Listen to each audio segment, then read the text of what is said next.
नमस्कार, स्वागत है आपका के न्यूज में। मैं हूं आपके साथ विशाल पंडित। आप देख रहे हैं देवभूमि का दंगल और देवभूमि के दंगल में आज हम बात करेंगे राजनीतिक सरगर्मियां तेज, मोदी विकास का फेस।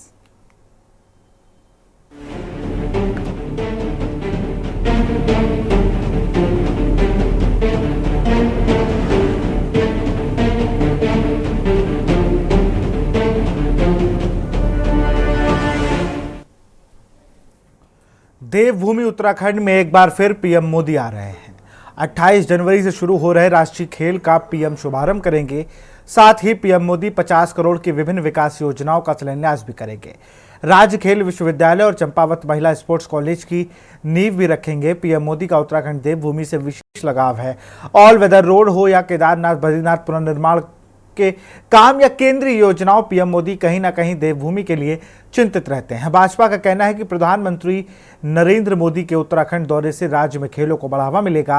राज्य खेल विधि और महिला स्पोर्ट्स कॉलेज की स्थापना से युवा खिलाड़ियों को बेहतर सुविधाएं मिलेंगी। मुख्यमंत्री पुष्कर सिंह धामी के अनुसार यह दौरा राज्य के लिए ऐतिहासिक होगा और प्रधानमंत्री की उपस्थिति से राष्ट्रीय खेलों को नई पहचान मिलेगी। दूसरी ओर विपक्षी आरोप लगा रहे हैं कि मात्र घोषणा से कुछ नहीं होने वाला। कई निर्माण कार्य अभी भी अधूरे हैं। कहीं सड़क नहीं पहुंची तो कहीं नल है पर जल नहीं, और बजट नेताओं और ठेकेदारों की जेब में जा रहा है। चर्चा आज हम इसी पे करेंगे। पीएम का दौरा। उत्तराखंड में 38वें राष्ट्रीय खेलों को लेकर तैयारियां जोरों शोरों से चल रही हैं। ये आयोजन राज्य के लिए कहीं ना कहीं बहुत अहम माना जा रहा है। इसका शिलान्यास पीएम मोदी करेंगे। देश भर के 10,000 खिलाड़ी उत्तराखंड पहुंच रहे हैं। अलग अलग जनपदों में अलग अलग खेलों के इवेंट प्रस्तावित हैं। जब जब पीएम मोदी उत्तराखंड आए हैं, उन्होंने कोई ना कोई सौगात राज्य को जरूर दी है। इस बार भी वो 50 करोड़ रुपए से अधिक की योजनाओं का शिलान्यास करेंगे। इन योजनाओं के साथ ही देहरादून दिल्ली नेशनल हाईवे का शुभारंभ करेंगे। राज्य खेल विश्वविद्यालय के साथ ही चंपावत में प्रस्तावित महिला स्पोर्ट्स कॉलेज की नींव भी पीएम मोदी रखने जा रहे हैं। खेल मंत्री रेखा आर्या का कहना है कि राष्ट्रीय खेलों के आयोजन से उत्तराखंड गौरवान्वित है। इससे प्रदेशवासियों की राष्ट्रीय खेलों के प्रति निष्ठा बढ़ेगी। वहीं कांग्रेस के पूर्व मंत्री प्रीतम सिंह के अनुसार प्रधानमंत्री आ रहे हैं तो कुछ उत्तराखंड को देकर जाएं।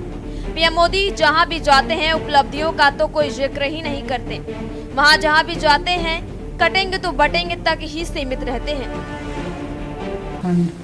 उनको इस बाबत एक पत्राचार हुआ है और उनसे एक आग्रह हुआ है कि चूँकि 26 जनवरी को पूरा देश गणतंत्र दिवस मनाता है, अपने राज्य में भी सभी जिलों में गणतंत्र दिवस मनाया जाएगा और उसमें हम अपने राज्य की विभिन्न प्रकार की झांकियाँ भी हम लोग प्रस्तुत करते हैं।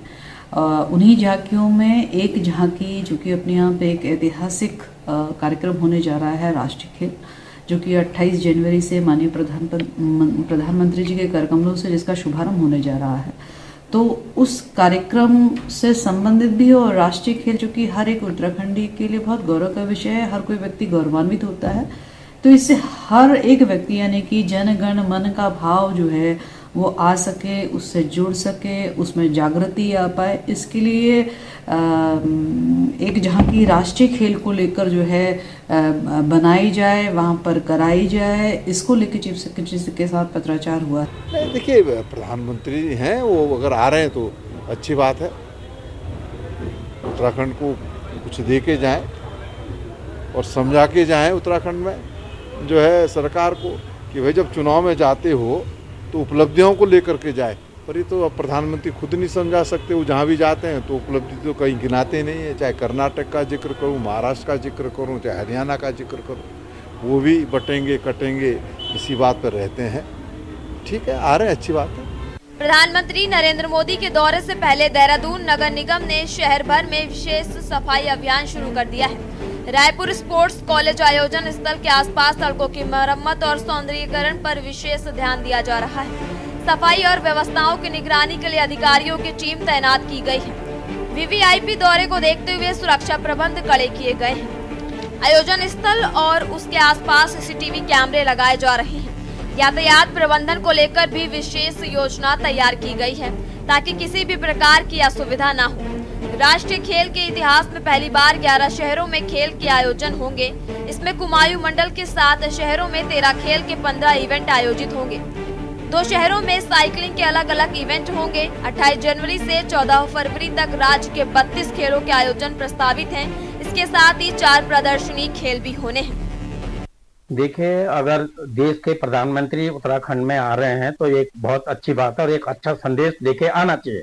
लेकिन विडंबना इस बात की है कि उनके आने के ऊपर बीजेपी ने कोई इस प्रकार का पत्ता नहीं खोला है कि वो यहाँ आकर के इन घोषणाओं का क्या इन योजनाओं का शुभारंभ करेंगे या कुछ ऐसी बात करेंगे जिससे उत्तराखंड का विकास में कोई चीज शरीक हो। वो अब ऐसी स्थिति में वो 28 तारीख को आ रहे हैं तो मात्र एक अपना भ्रमण है, उनका अपना यात्रा है, जैसे वो विदेशों में जाते रहते हैं। और हमारे जो प्रधानमंत्री हैं उनका तो है ही कि वो देश में कम और विदेश में ज्यादा रहते हैं। प्रधानमंत्री जी अगर उत्तराखंड का दौरा उनका हो रहा है, देश के प्रधानमंत्री हैं, हमारे भी प्रधानमंत्री, तो निश्चित रूप से करण महाराज जी के नेतृत्व में कांग्रेस पार्टी स्वागत करेगी।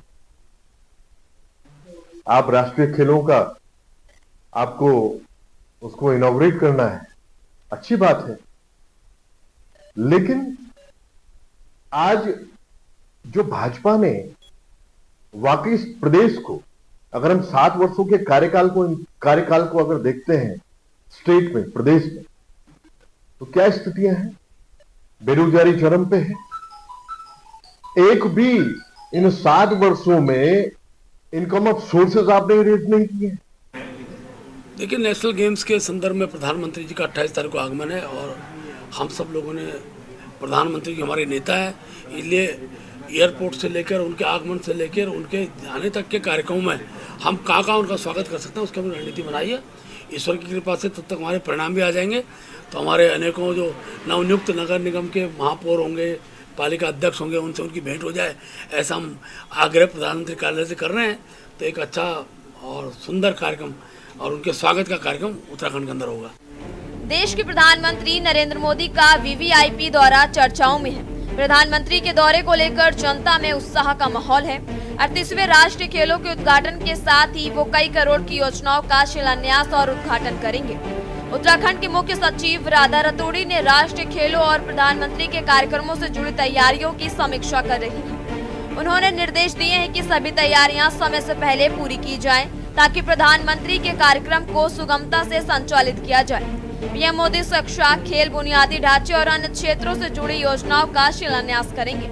इन परियोजनाओं से राज्य के विकास को नई दिशा मिलेगी और जनता को बेहतर सुविधाएं मिलेंगी। आयोजन स्थल और शहर में पोस्टर और बैनरों से स्वागत की तैयारियां हो रही हैं। स्थानीय निवासियों का मानना है कि प्रधानमंत्री के आगमन से राज्य को नई सौगात मिलेगी और विकास कार्यों में तेजी आएगी। Uttarakhand desk report. तो इसी पर चर्चा करें। हमारे साथ प्रभा बदूनी हैं, प्रदेश प्रवक्ता हैं, बीजेपी की शीशपाल सिंह बिष्ट है, वरिष्ठ कांग्रेस नेता हैं और प्रदेश के प्रवक्ता हैं। अरुण शर्मा जी हैं, वरिष्ठ पत्रकार हैं हमारे साथ, वो भी जुड़े हो। शांति प्रसाद भट्ट जी भी थोड़ी देर से यूकेडी के प्रवक्ता जुड़ेंगे। सबसे पहले तो मैं शीशपाल सिंह बिष्ट का रुख करूँगा। शीशपाल जी, मुझे एक बात बताइए ज़रा कि अगर मोदी जी आएंगे, स्टेडियम बनेंगे, तो सरकार कल को आपके आ गई तो फ़ायदा तो आपको भी होगा। आप उसमें टूर्नामेंट कराइए, बड़े बड़े आयोजन कराइए, सब आएंगे। और खेल के मामले में लगातार उत्तराखंड का स्तर जो है वो बढ़ता जा रहा है। मैं चाहे पैरा ओलंपिक के मनोज सरकार की बात करूं, चाहे मैं क्रिकेट में उत्तराखंड में जन्मे प्लेयर्स की बात करूं, चाहे वो अनुज रावत हों और तमाम ऐसे प्लेयर हैं जिन्होंने बहुत अच्छा काम किया है और लगातार हर स्पोर्ट्स में बच्चे बढ़ रहे हैं। लेकिन स्पोर्ट्स एक ऐसी चीज़ है जिस पर ध्यान उत्तराखंड सरकार दे रही है, बात हमें आपको माननी पड़ेगी। अन्य राज्यों के मुताबिक, हरियाणा को छोड़ दीजिए आप, हरियाणा, पंजाब, उनके अलावा स्पोर्ट्स पर ध्यान तो है कि 2-2, 3-3 बड़े बड़े इवेंट साल में अगर हो रहे हैं किसी राज्य में, तो वहाँ जाहिर सी बात है वो आपके सहयोग से भी हो रहा है। अगर आप जैसा विपक्ष ना हो वहाँ पे तो नहीं पॉसिबल है। आपकी विधानसभाओं में भी हो रहे हैं जहाँ पर आपके विधायक हैं। लेकिन अच्छी चीज़ है कि आप दोनों लोग राजनीति से इत्र, आप कहीं ना कहीं दोनों लोग स्पोर्ट्स को बढ़ावा देने की कोशिश कर रहे हैं। शीशपाल जी, देखिए, राज्य में 38वें राष्ट्रीय खेलों का आयोजन हो रहा है, ये बहुत अच्छी की बात है, प्रसन्नता की बात है। और मैं पहले भी कई बार इस पर बोल चुका हूं कि लंबे समय से उत्तराखंड को ये मेजबानी मिली हुई थी और बहुत विलंब से इस बार राष्ट्रीय खेलों का आयोजन उत्तराखंड में हो रहा है। और निश्चित तौर पर इससे जो है हमारी खेल प्रतिभाओं को भी आगे बढ़ने का मौका मिलेगा। प्रधानमंत्री जी आ रहे हैं, उद्घाटन कर रहे हैं, ये भी अच्छी बात है। और निश्चित तौर पर पूरे देश के अंदर जो है उत्तराखंड की प्रतिभाएं अगर आगे बढ़ती हैं, उत्तराखंड का अगर सम्मान होता है, तो निश्चित तौर पर किसी को कोई दिक्कत नहीं है। और हमने केवल इतना कहा है कि जो हमारे पिछले कड़वे अनुभव हैं, उनसे सबक लेकर के ये खेलों के आयोजन अच्छी तरीके से हों, कोई विघ्न इनमें न आए, क्योंकि पूरे देश के मेहमान हमारे प्रदेश में आएंगे। उन मेहमानों को एक प्रॉपर जगह पर पूरी जानकारी मिले, रहने की, खाने की अच्छी व्यवस्थाएं हों, उन्हें किसी असुविधा का सामना न करना पड़े, सुरक्षा की व्यवस्थाएं चाकचौबंद हो, इसका ध्यान रखा जाना चाहिए। क्योंकि आपने देखा जिस तरीके से हरिद्वार में एक नाबालिग महिला खिलाड़ी के साथ सिलेक्शन के नाम पर प्रैक्टिस के दौरान रेप की घटनाएं हुई, बहुत दुर्भाग्यपूर्ण घटना थी, उससे राज्य की छवि खराब हुई है। तो इसीलिए अगर हम सावधानी रखने की बात कर रहे हैं तो इसमें कोई बुराई नहीं है। और जैसा कहा जा रहा है कि महिला खेल विश्वविद्यालय का भी प्रधानमंत्री जो है घोषणा करेंगे, तो ये भी प्रसन्नता की बात है, क्योंकि हमारे प्रदेश की बेटियां प्रतिभा भावान है और निश्चित तौर पर उनको जो है नए अवसर मिलने चाहिए, उनके लिए सुविधाएं जो है मिलनी चाहिए। लेकिन हरीश रावत जी की सरकार में जो स्पोर्ट्स विश्वविद्यालय हल्द्वानी में बनना तय हुआ था, जिसकी जो है घोषणा भी हुई थी, कई पेचीदगियां भी उस समय दूर हो गई थी, आज तक उस पर सरकार आगे नहीं बढ़ पाई है। ये निश्चित तौर पर निराशाजनक बात है। और मैं लगभग दर्जनों डिबेटों में इस विषय को कह चुका हूं कि खेल विभाग को, प्रदेश सरकार को उस पर भी ध्यान देना चाहिए, क्योंकि अगर राज्य का जो खेल विश्वविद्यालय है वो अस्तित्व में आता है तो निश्चित तौर पर हमारे ही बच्चों को लाभ होगा।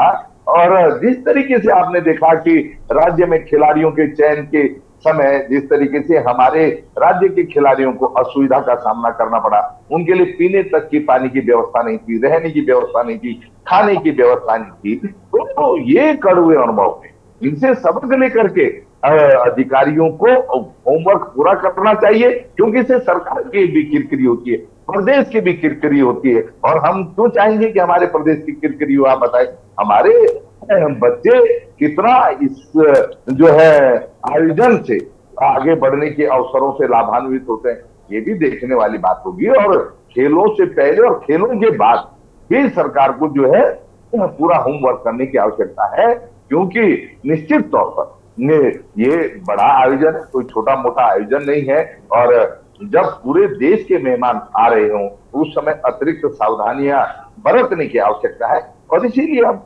सरकार को चेताने और जगाने का काम कर रहे हैं।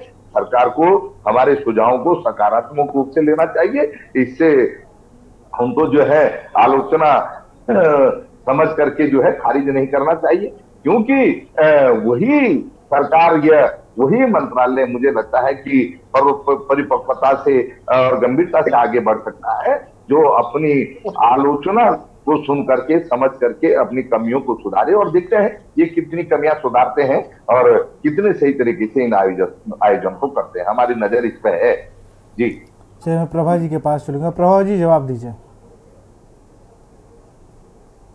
सबसे पहले तो मैं ये कहूंगी कि जो राष्ट्रीय खेल उत्तराखंड में होने जा रहे हैं, तो ये एक उत्तराखंड को, जैसे हम कह रहे हैं हमारे माननीय मुख्यमंत्री जी की, विकसित उत्तराखंड की को एक पहचान दिलाने में एक महत्वपूर्ण भूमिका अदा करेगा।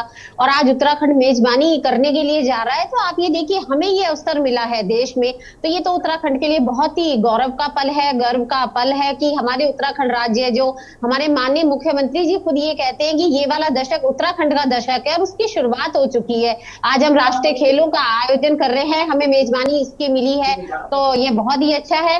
और इसके साथ मैं ये कहूंगी कि आज हमारे उत्तराखंड में जितने संसाधन हमारे पास है उसी का ये नतीजा है, जिस प्रकार से आज धामी सरकार यहाँ पर काम कर रही है, हर क्षेत्र में आगे बढ़ रही है।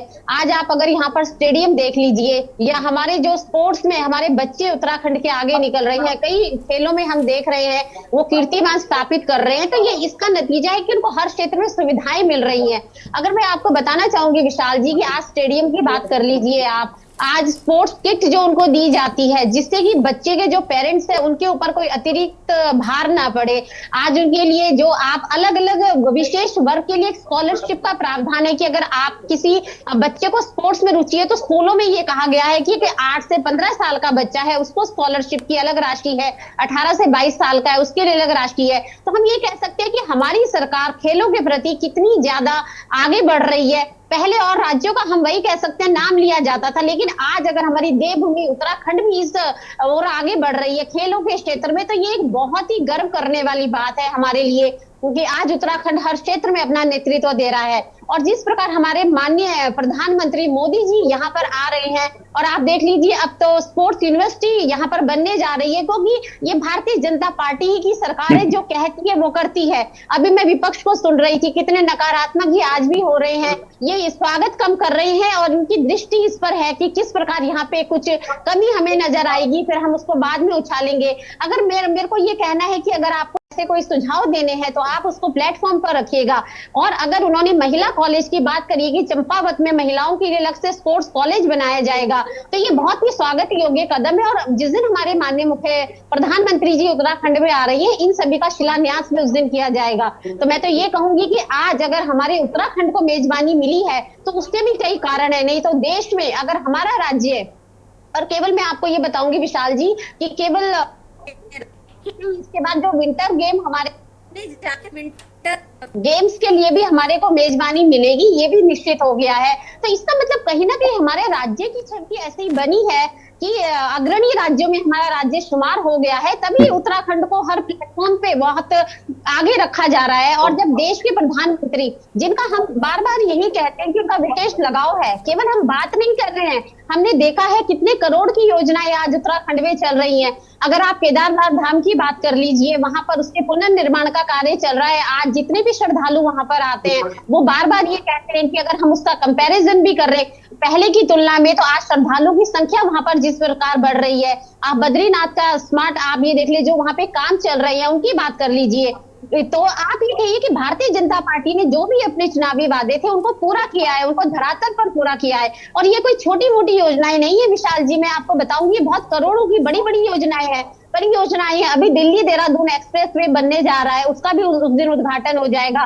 तो क्या केवल ये हवाई बातें, जब हमने कहा था हम ये बनेगा वो दिन और एक आज वो दिन, हम जिस हमारे मोदी जी पहले कहते हैं कि जिस योजना का मैं शिलान्यास करता हूं उनके भाग्य में होता है, वो उसका उद्घाटन भी करते हैं। तो वो चीज हमने उत्तराखंड में भी आज देख ली है। तो हमें तो बहुत हमें गर्व महसूस हो रहा है कि भारतीय जनता पार्टी की सरकार में रहते रहते आज उत्तराखंड कहां से कहां पहुंच गया है। चाहे वो हम किसी भी क्षेत्र की बात कर ले, खेल की बात कर ले, परियोजनाओं की बात कर ले, या यहाँ पर आने वाले इतने मेहमान यहाँ पर आएंगे, हमें मेजबानी मिल रही है, कई क्षेत्रों में मिल रही है। तो बहुत ही स्वागत योग्य कदम है। और मुझे लगता है कि आज हम सबको, हम यहाँ का जो भी उत्तराखंड से राज्य के निवासी बाहर जाते हैं तो वो अपने राज्य को किस रूप में देखते हैं कि उत्तराखंड से आप आए हो। तो मैं प्रभा जी एक चीज के लिए रोकूंगा आपको, एक छोटा सा थोड़ा सा पहले ले जाएंगे।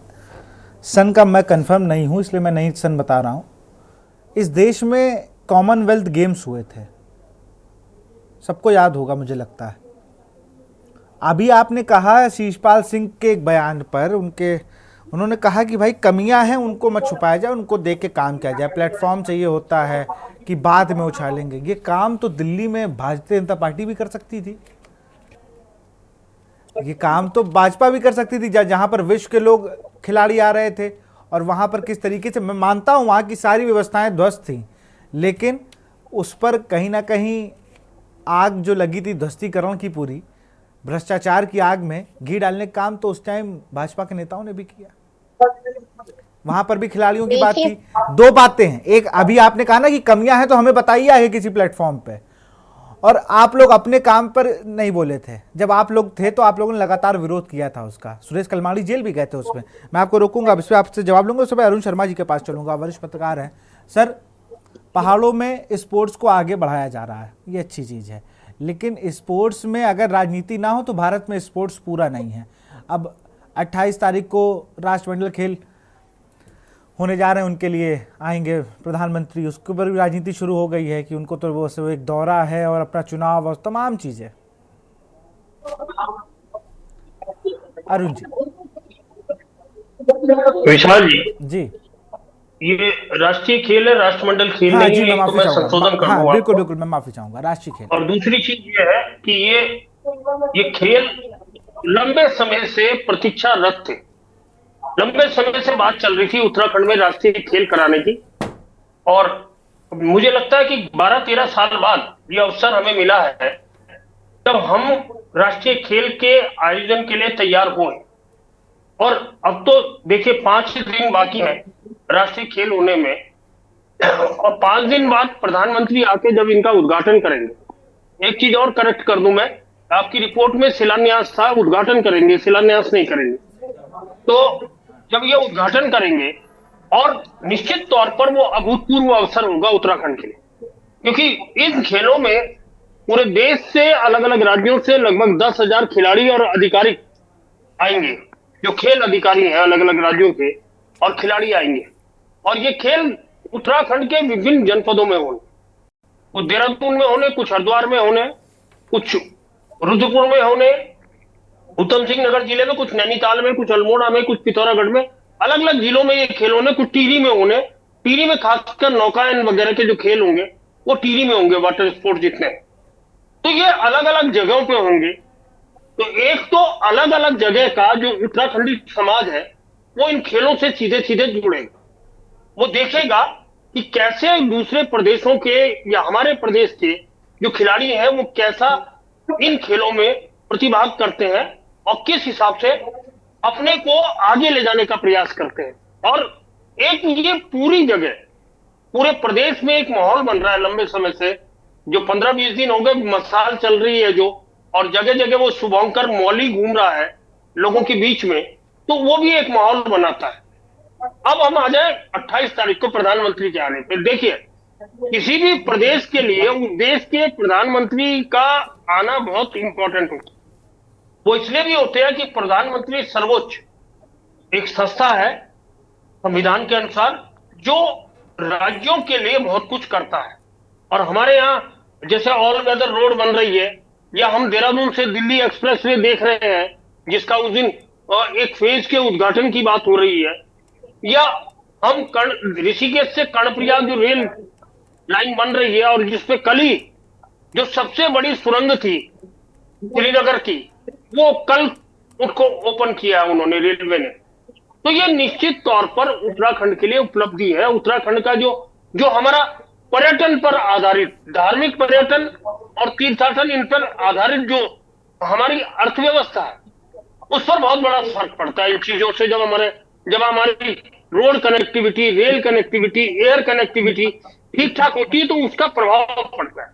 और जब से प्रधानमंत्री उत्तराखंड आए हैं, खासकर केदारनाथ यात्रा में, या पिछले साल कुमाऊं गए थे, कैलाश मानसरोवर, तो दोनों जगह की ब्रांडिंग इतनी ज्यादा हुई कि आज की तारीख में केदारनाथ यात्रा सबसे मुश्किल यात्रा है, जबकि बद्रीनाथ और गंगोत्री तक गाड़ियां जाती है, उसके बावजूद सबसे ज्यादा जो तीर्थ यात्री है वो केदारनाथ पहुंचते हैं।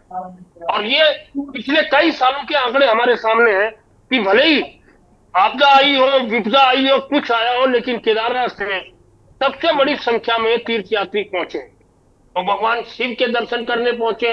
या हम ये कहें कि केदारनाथ का निर्माण जो हुआ वो इतना शानदार हो गया है, देखने लायक हो गया है, वहां अच्छा लगता है जाकर। दूसरी चीज वहां की कनेक्टिविटी, चाहे एयर कनेक्टिविटी हो या हम वो पैदल रास्ता जो 18 किलोमीटर का है, भले ही वो मुश्किल हो, लेकिन लोग फिर भी जाते हैं।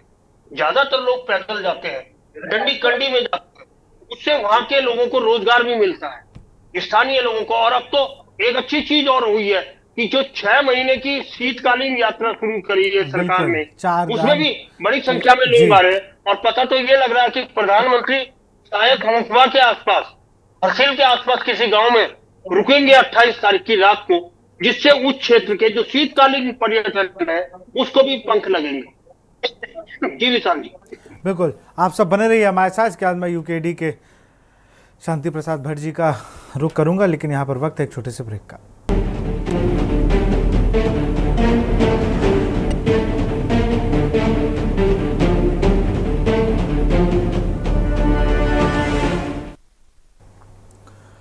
ब्रेक ब्रेक के बाद आपका स्वागत। सीधा रुख करते शांति प्रसाद भट्ट जी का, हमारे साथ केंद्रीय प्रवक्ता यूकेडी के जुड़े हैं। आप इस पूरा जो खेल के लिए आज उद्घाटन और तमाम चीज़ों के लिए प्रधानमंत्री नरेंद्र मोदी आ रहे हैं, इसको आप कैसे देखते हैं और आपके नज़रिए से और चीज़ें कैसे होनी चाहिए? देखिए विशाल जी, पहले तो ये बड़ी खुशी की बात है कि इस राज्य को जो है नेशनल गेम के लिए स्थान मिला। ये बहुत ही गर्व की बात है इस राज्य के लिए, आर्थिकी के लिए और स्पोर्ट्स से जुड़े बच्चों के लिए बड़ा उत्साह का समय रहेगा जब तक ये खेल चलेंगे। मेरा ये मानना है, कल चुनाव है और चुनाव से पहले आज इसी तरीके का माहौल जो बन रहा है, मुझे लगता है कहीं ये तो नहीं है कि चुनाव को प्रभावित करने के लिए पहले ही इस चर्चा को कर दिया गया।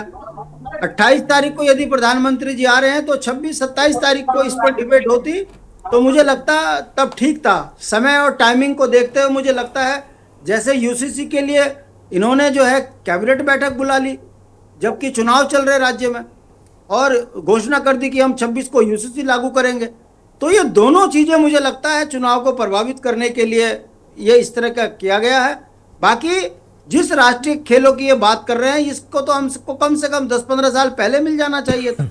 इस राज्य की अगर अनदेखी हुई है तो इसका खामियाजा भी भाजपा को भुगतना चाहिए। इन 15 सालों में कितने राष्ट्रीय स्तर के खिलाड़ी हमारे जो हैं खत्म हो गए, जिनको अन्य राज्यों में मौका नहीं मिला। ऋषभ पंत से लेकर धोनी से लेकर तमाम वो खिलाड़ी जो अपनी प्रतिभा को दिखाने के लिए अन्य राज्यों के खिलाड़ी बनकर खेले। अगर अपने राज्य में खेल को उत्साह मिल रहा होता तो शायद उत्तराखंड का नाम हो रहा होता। बहुत सी बातें कहने के लिए हैं, मगर क्योंकि प्रधानमंत्री जी बड़ा नाम है, उनकी एक छोटी सी भी गतिविधि जो है इस राज्य को प्रभावित करती है। भारतीय जनता पार्टी को लग रहा है कि जाते चुनाव में कहीं हार ना जाएं, तो क्यों ना मोदी जी के नाम की चर्चा पहले चुनाव से ठीक करा ली जाए। अगर ये इस एंगल से इस चीज के लिए डिबेट हो रही है तो जनता देख भी रही है कि बुनियादी मुद्दों पर भाजपा पूरे निकाय चुनाव पे एक शब्द नहीं बोली। हम पूछते रह गए कि गामा को क्यों हटाया, अगर बेईमान थे तो कार्रवाई क्यों नहीं की, ईमानदार थे तो क्यों हटाया। अनिता ममगाई अगर अच्छा काम कर रही थी मेयर का तो वो रिजर्व कर संदीप गुप्ता अनिता ममगाई की राजनीतिक हत्या क्यों करी। और आखिर प्रेमचंद अग्रवाल जी क्यों नहीं बता पा रहे कि आपको अनपढ़ पासवान पे इतना प्यार क्यों आया, क्यों तुमने अपने लोगों को, एक समुदाय के लोगों को अनदेखा करा। इसी तरीके से हल्द्वानी में भी बात चल रही है, रुद्रपुर में भी चल रही है, खटीमा में भी। तमाम उत्तराखंड के अंदर भारतीय जनता पार्टी के इस बात के लिए खिलाफ है जनता कि जिसको हमने राष्ट्र के नाम पर वोट दिया, ये अपने ही पार्टी के नेताओं को मारने पे उतारू हो गए और हालात इतने खराब हो गए कि पैसों के दम पर अपने चेलों को टिकट देकर आगे लंबे समय तक राज्य को लूटने की जो योजना इन्होंने मेयर के रिजर्वेशन के साथ शुरू करी है, ये बड़ी घातक है। और भाजपा के लोग ये बगावत पे उतर आए हैं। ऋषिकेश उदाहरण है और देहरादून के अंदर दबी जबान में कहा जा रहा है कि जो भाजपा ने किया है वो ठीक नहीं है, इनको सबक सिखाया जाएगा।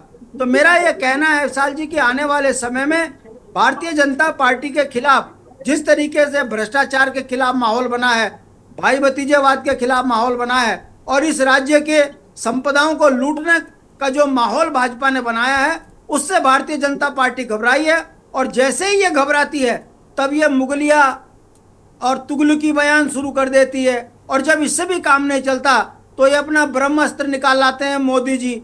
मैं पूछना चाहता हूं, क्या गामा जी के बारे में मोदी जी यहाँ पर आकर 28 में कोई शब्द बोल पाएंगे कि प्रेमचंद अग्रवाल जी ने क्यों अपने ही नेताओं को राजनीतिक रूप से ठिकाने लगाने के लिए एक ऐसे व्यक्ति के लिए रिजर्वेशन ऋषिकेश में करा दिया कि भारतीय जनता पार्टी के लोग अब बगावत कर निर्दलीय को समर्थन करने हैं। तो कहने का मतलब है लोकतंत्र में ज्यादा समय तक झूठ बेईमानी नहीं चलती। भारतीय जनता पार्टी विशुद्ध व्यापारियों की पार्टी है। इन्होंने मंदिरों की जमीनें बेच खाई, इन्होंने उत्तराखंड के संसाधन बेच खाए, जड़ी बूटी रामदेव बाबा को दे दी, नौकरियां बाहर वालों को दे दी। अब ये मेयर की सीट भी जिस तरीके से बाहर वालों को बैठा रहे हैं, तो कहने का मतलब है यदि भाजपा को और ताकतवर बनाया गया तो ये तो बाहर का मुख्यमंत्री भी बना देंगे। जैसे हरियाणा के लोग रो रहे हैं वहां के जाट कि भाजपा को हमने आगे बढ़ाकर हरियाणा बर्बाद करा दिया, उसी तर्ज में ये उत्तराखंड को भी बर्बाद करने जा रहे हैं। जनता समझ रही है भाजपा के खिलाफ माहौल है, इसीलिए मोदी जी कर ये कल के चुनाव को प्रभावित करने की बात कर रही है, ऐसा मुझे लगता है। मगर जनता समझ चुकी है, ना मोदी इस राज्य के लिए ठीक है, ना धामी इस राज्य के लिए ठीक है। इस राज्य को बचाने के लिए आखिर मूल पर जाना जरूरी होगा। जिन्होंने राज्य बनाया वही राज्य को बचा सकते हैं, वरना राष्ट्रीय पार्टियों ने तो उत्तराखंड की जो दुर्दशा करनी है वो कर दी। 1 लाख के कर्ज में चला गया, 1 लाख करोड़ के कर्ज में चला गया, नौकरियां समाप्त हो गई, आमदनी इस राज्य की खत्म कर दी, तमाम चीजों पे बाहर वालों का कब्जा हो गया। लोग पूछ रहे हैं, बताइए होटल चला रहे हरियाणा वाले, जड़ी बूटी रामदेव का काम हो गया, नौकरियां बाहर वाले लग गए, और अब तो नेता भी ये बाहर वाले बनाने लग गए। तो ये राज्य मांगा किसके लिए? ये वो सवाल इस निकाय चुनाव में बने हैं और भारतीय जनता पार्टी इन पर जवाब नहीं दे पा रही है, ना भ्रष्टाचार पर, ना भाई भतीजेवाद पर। मोदी जी के सहारे देखते हैं कितना और चलेंगे। मुझे लगता है कल जनता इसको सबक सिखाएगी। चलिए, मैं कांग्रेस के प्रवक्ता का रुख करूंगा।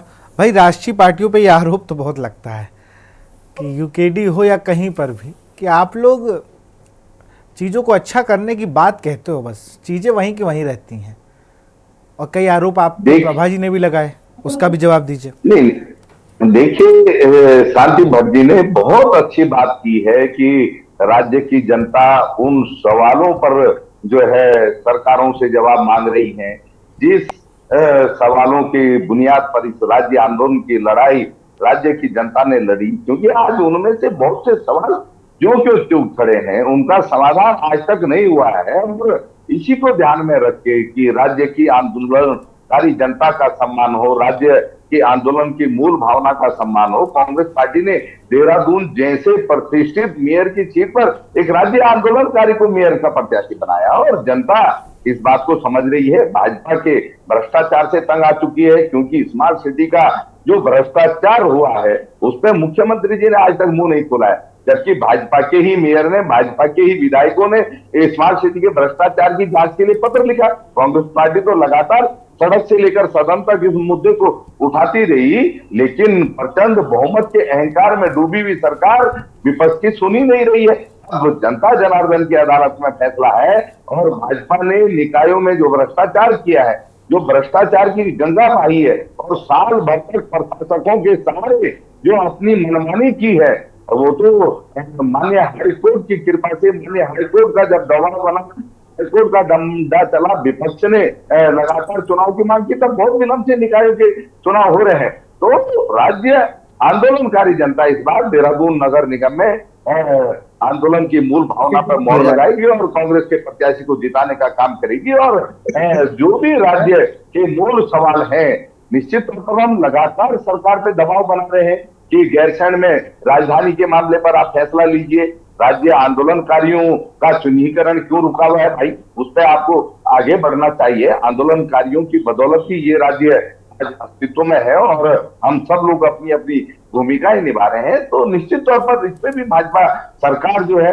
मौन है। और इन्हीं के जो है कृषि मंत्री का भ्रष्टाचार, जिसपे विजिलेंस ने जांच की अनुमति मांगी और कहा कि कैबिनेट बुला करके अनुमति दीजिए, आज तक हिम्मत नहीं जुटा पाई सरकार। और बेटियां आज देखिए कितनी सुरक्षित है, और हम लगातार कह रहे हैं बेटियों की सुरक्षा पर जो है सरकार को कड़े कदम उठाने चाहिए। अब प्रधानमंत्री जी आज 28 तारीख को हम स्वागत कर रहे हैं, अच्छी बात है, हमारे लिए गौरव की बात है। लेकिन इस राज्य को क्या मिलता है? केवल पूरी घोषणाएं, या उन घोषणाओं पर भी बोलते हैं जो पिछले दौरे में प्रधानमंत्री जी ने की। मैं याद दिलाना चाहूंगा, जब पिछले से पिछले दौरे पर प्रधानमंत्री जी उत्तराखंड वाले में 2200 करोड़ रुपए की घोषणाएं उन्होंने की थी, धरातल पे नहीं उतरा भाई। वो कागजी घोषणाएं करके क्या फायदा है? अगर उनकी भी समीक्षा हो, उस पर भी बताएं कि क्यों वो घोषणाएं धरातल पे नहीं उतरी है। अभी हमारी बहन जो है भाजपा की प्रवक्ता कह रही थी कि साहब केदारनाथ जी में विकास की गंगा बह गई। अरे केदारनाथ तीर्थ पुरोहित आज तक पूछ के थक गए हैं कि केदारनाथ में 228 किलो सोना पीतल में कैसे बदला, शंकराचार्य जी का अपमान क्यों हुआ, केदारनाथ का प्रतीकात्मक मंदिर दिल्ली में बनाने का प्रयास क्यों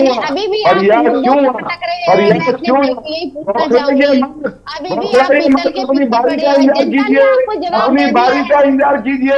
यही है भाजपा की चलिए प्रभा जी आऊंगा आपके पास, प्रभा जी आऊंगा आपको, जरा इनकी बात खत्म हो जाए फिर आप ही के पास आ रहा हूँ। पूरा समय दूंगा, पूरा समय दूंगा प्रभा जी आपको। ये नहीं चाहते कि अपनी प्रभा आवाज जी आपको पूरा समय मिलेगा अपनी बात रखने का, बिल्कुल धैर्य रखिए। चलिए शीशपाल जी, सवालों के जवाब इनके पास है तो इनको उन सवालों के जवाब देने चाहिए कि ना कि व्यवधान खड़ा करना चाहिए। अरे केदारनाथ धाम में 228 किलो सोना पीतल में कैसे बदला, इस पे हम जांच की मांग करते रहे, क्यों जांच नहीं करी आपने? अगर दूध के दूल्हे में तो क्यों जो है आपने केदारनाथ धाम का प्रतीकात्मक मंदिर दिल्ली में बनाने का प्रयास किया, आज तक उसका जवाब नहीं मिला। और जो QR कोड के माध्यम से केदारनाथ धाम दिल्ली ट्रस्ट से पैसा वसूला भक्तों से, वो पैसा आज तक बद्रीनाथ केदारनाथ मंदिर समिति को वापस नहीं मिला। बहुत से ज्वलंत सवाल हैं जो आपने हकधारियों के हक पर, जो तीर्थ पुरोहितों के स्वाभिमान पर बुलडोजर चलाने का काम चारों धामों में किया है मास्टर प्लान के नाम पर, उसे जो है हमारे तीर्थ पुरोहित भूले नहीं है। और जो भ्रष्टाचार की गंगा इस राज्य में भाजपा सरकार ने बहाई है, एक मंत्रालय ऐसा नहीं है जिसके मंत्रियों पर, जिसके अधिकारियों पर भ्रष्टाचार के संगीन आरोप न हो। सहकारिता के भ्रष्टाचार पर प्रदेश सरकार क्यों मौन है भाई? उद्यान विभाग में जो घोटाला मानने के लिए पहले तैयार ही थे, माने हाई कोर्ट के डंडा चलने के बाद सीबीआई जांच चल रही है और भ्रष्टाचार की नई नई परतें खुल रही है। अगर इस सरकार में नैतिकता होती, इस सरकार में अगर हिम्मत होती, तो आप जो है पेपर लीक प्रकरण की सीबीआई जांच से पीछे क्यों भागे भाई? सीबीआई जांच करवाते, दूध का दूध और पानी का पानी होता। आप जो है उद्यान घोटाले को मानने के लिए तैयार नहीं थे और विजिलेंस जांच की अनुमति मांग रही, वो देने के लिए आप तैयार नहीं है। आपने जो है देहरादून के मेयर प्रत्याशी को तो बदल दिया, लेकिन ये नहीं बताया कि जो जवाब ले लेते हैं शीशपाल जी, आपको रोकूंगा, जवाब ले लेते हैं। आरोप लगे हैं बिल्कुल बिल्कुल समितियों में। जी शीशपाल जी, रोकूंगा आपको, प्रभा जी के पास चलूंगा। प्रभा जी जवाब दीजिए। जनता जनार्दन, चलिए शीशपाल जी समय की बाध्यता है। प्रभा जी। जी विशाल जी, सबसे पहले तो मैं ये कहना चाहूंगी कि जो हमारे अभी कांग्रेस के भाई बोल रहे थे भ्रष्टाचार के बारे में, तो मैं कहूंगी जितनी ये भ्रष्टाचार में कांग्रेस डूबी हुई है, शायद ही आज तक के 65 साल अब बात शीशपाल जी होने दीजिए भाई, ऐसे नहीं हो पाएगा, ऐसे दोनों लोग की बात एक दूसरे को नहीं सुनाई देगी। केदारनाथ में हमारे धामों करने के लिए चला गया, 65 साल हो गए, इनके प्रधानमंत्री ने सुध नहीं ली। आज मोदी जी है जिनके आने से जितने कार्यकाल रहा वो हमारे धामों के दर्शन करने के लिए आए हैं। आज उत्तराखंड को जो पहचान दिलाई है, किसने दिलाई है? आज हमारा नाम रोशन कौन कर रहा है? ठीक है। और आज हमारा जो भी क्षेत्र है, अभी ये कह रही थी कि हमारे मेयर जो है वो आंदोलनकारी है। क्यों हम आंदोलनकारी नहीं है? हम जो बाकी लोग हैं उन्होंने आंदोलन नहीं किया, केवल एक प्रत्याशी आपने खड़ा कर दिया, आप एक चेहरा ला रहे हो आंदोलनकारी, तो इसका मतलब तो बाकी छुट्टी में कोई आंदोलनकारी नहीं थे।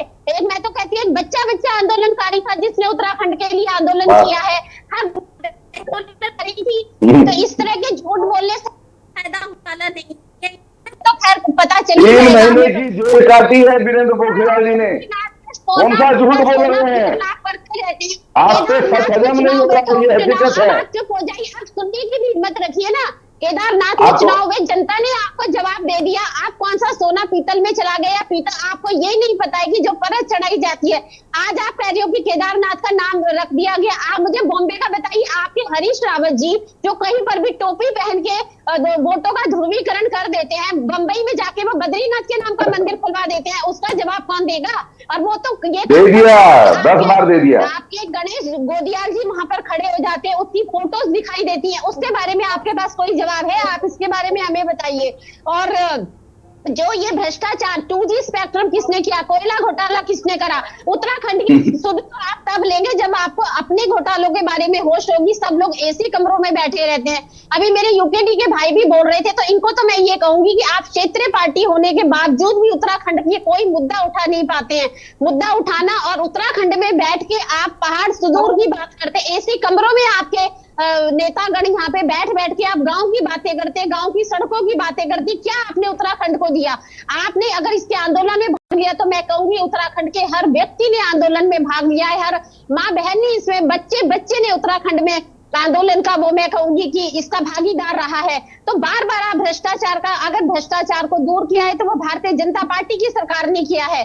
आज राष्ट्रीय पार्टी एक कांग्रेस की, मैं कहूंगी आज यूकेडी मुद्दों को उठाया। इनको भी जनता ने, मैं ये नहीं कह सकती इनको जनता ने दिया था कि आप भी जाइए और सेवा करिए इस राज्य की, लेकिन जब जनता ने इनको मौका दिया तो इन्होंने उस मौके का क्या किया। इनके जो अपने नेता थे जिनको जनता ने कहा कि आइए, वो कभी राष्ट्रीय पार्टियों की गोदी में जाकर ये लोग बैठ गए। इनको भी सत्ता का सुख चाहिए था, तो वहां कुर्सी में बैठ के ये बोल देना कि हमने उत्तराखंड राज्य बनाया, हम मुद्दों की बात उठाते हैं। अरे आप देहरादून में बैठ के मुद्दों की बात उठाते हैं, वहां गांव में जाइए ना, गांव में आप क्या मुद्दे उठाते हैं? वहां पे आज भी सड़क का अगर मुद्दा उठाता है तो जनता आती है। आप ये बताइए, आप कहाँ बैठी हो? आप ये नहीं, मैं बार-बार यही बात करते हैं, आप यही बात, आप देहरादून में एसी कमरों में बैठ जाते हैं, आप एसी कमरों में। चलिए प्रभा जी रोकूंगा आपको, फिर मैं जरा यूकेडी के प्रवक्ता के पास चलूंगा। अभी मैं आपको रोकता हूं, आप सब बने रहिए हमारे साथ। यहाँ रुकते एक छोटे से ब्रेक के लिए।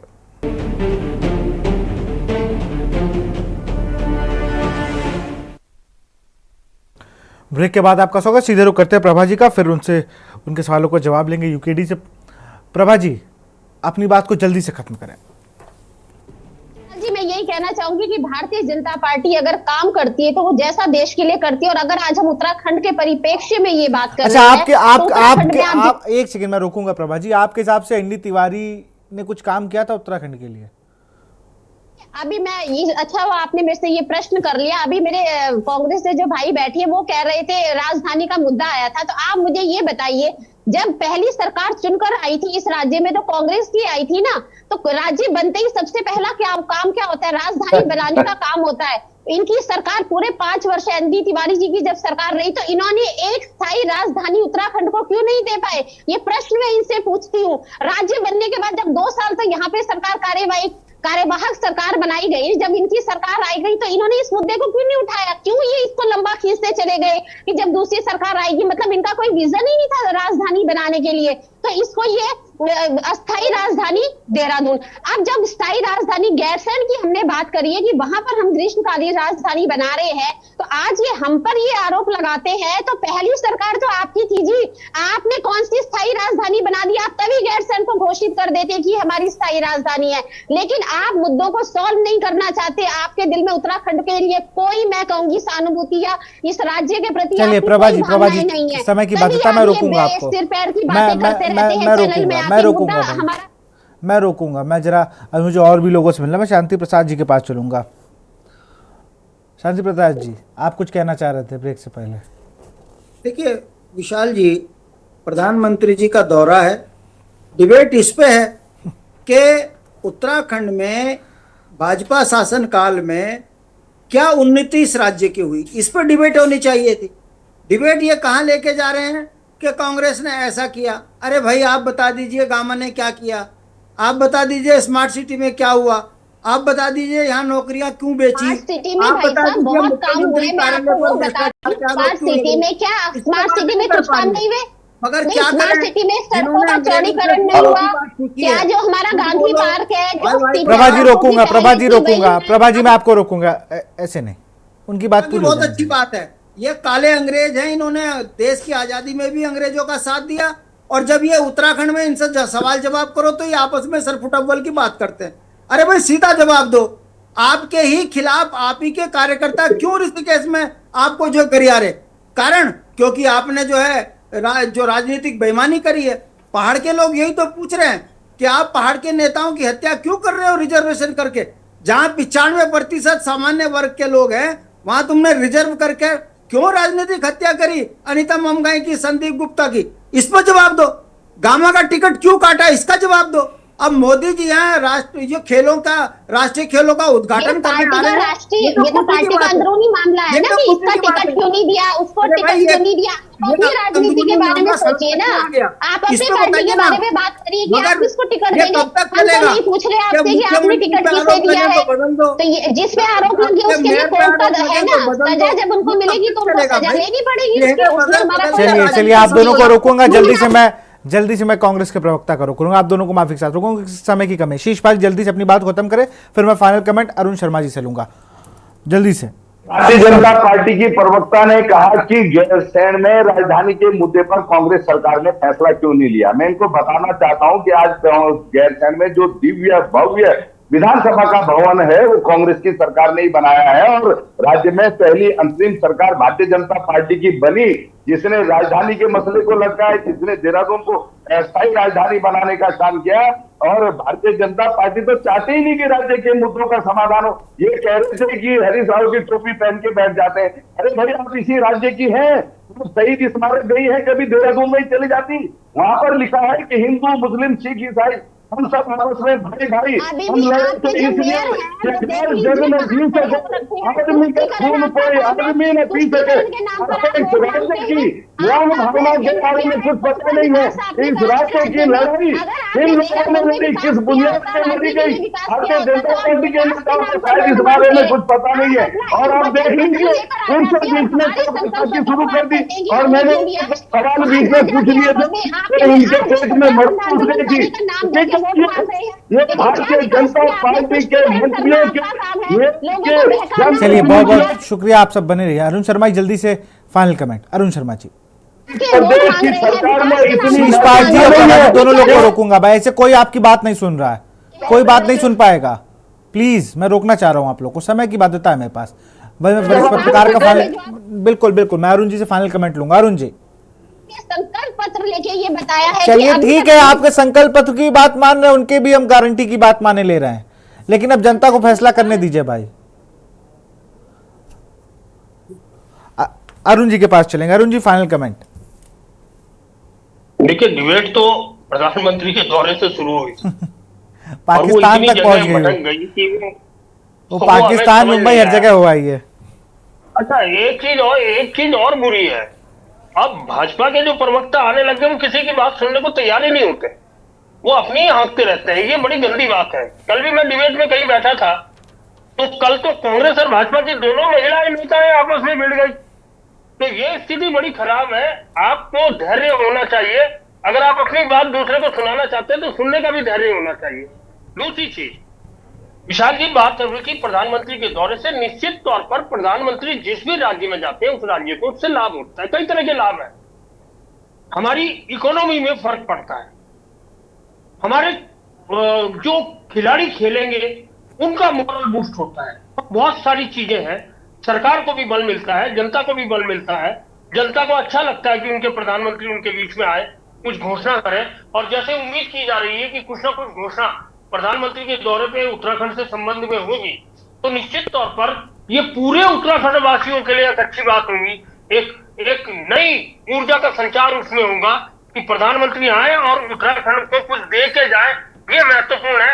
ये महत्वपूर्ण नहीं है कि उनके आगे पीछे क्या अच्छा और क्या बुरा है। जी विशाल जी, बिल्कुल, बहुत बहुत शुक्रिया आप सभी का हमसे जुड़ने के लिए, डिबेट को खास बनाने के लिए। अब देखना होगा कि जब प्रधानमंत्री नरेंद्र मोदी 28 तारीख को आएंगे और जब नेशनल गेम्स का वो उद्घाटन करेंगे, खेलों में जिस तरीके से सहभागिता राज्यों में बढ़ रही है वो एक अच्छे संदेश है खिलाड़ियों के लिए, लेकिन राजनीति भी चरम पे है क्योंकि कल मतदान होना है, उसको लेकर भी लगातार आरोप प्रत्यारोप है। और के न्यूज़ उत्तराखंड के सभी दर्शकों से यह अपील करता है कि वो निकाय चुनाव में जाएं और अपने मत का प्रयोग ज़रूर करें। तो फिलहाल देवभूमि के दंगल में इतना ही। देखते रहिए के न्यूज़ इंडिया। नमस्कार।